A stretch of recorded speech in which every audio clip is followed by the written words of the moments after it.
কিছু হলে চলবে আগুন করে করে, চলবে আগুন করে করে, টাঙ্গুয়ারের কিছু হলে সন্ত্রাসীদের ঠিকানা এই বাংলায় হবে না, এই বাংলায় হবে না, সন্ত্রাসীদের ঠিকানা, সন্ত্রাসীদের ঠিকানা এই বাংলায় হবে না।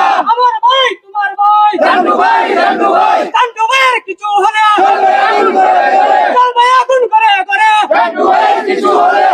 মেম্বার জান্টু মেম্বার খুব সরল সোজা মানুষ।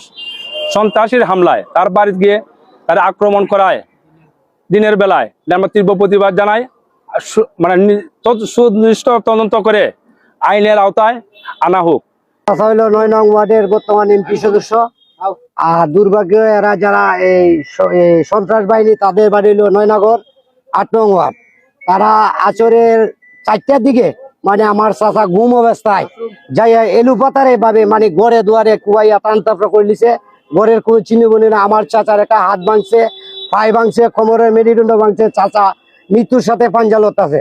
আমি আমার চাচার বিচারের জন্য তাহিরপুর আছি, মানে আমরা মানববন্ধন করতে আমরা বিচার চাই। এবং আমাদের গ্রামের কাণ্ডপুর গ্রামের তহিদ শহীদের অস্ত্র নিয়ে মানে ময়না মিয়া এবং রতন, তারা আমাদের গ্রাম থেকে সহযোগিতা পাইয়া তারা অস্ত্র নিয়ে আমাদের ঘরে লুটপাট করছে। আমরা বলতে পারি না এই লুটপাটের ভাবে কুয়াইছে, কিন্তু অস্ত্রটি হলে আমাদের গ্রামে তহিদ শহীদ ওরা দুই ভাই মানে নিজ হাতে তুলে দিছে। আমাদের গ্রামের মহিলারা দেখছে।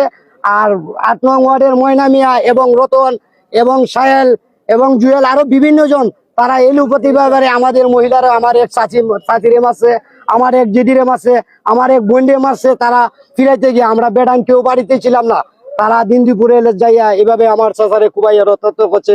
আমার চাচা সুনামগঞ্জ সদর হাসপাতালে মৃত্যুর সাথে পাঞ্জাল হচ্ছে।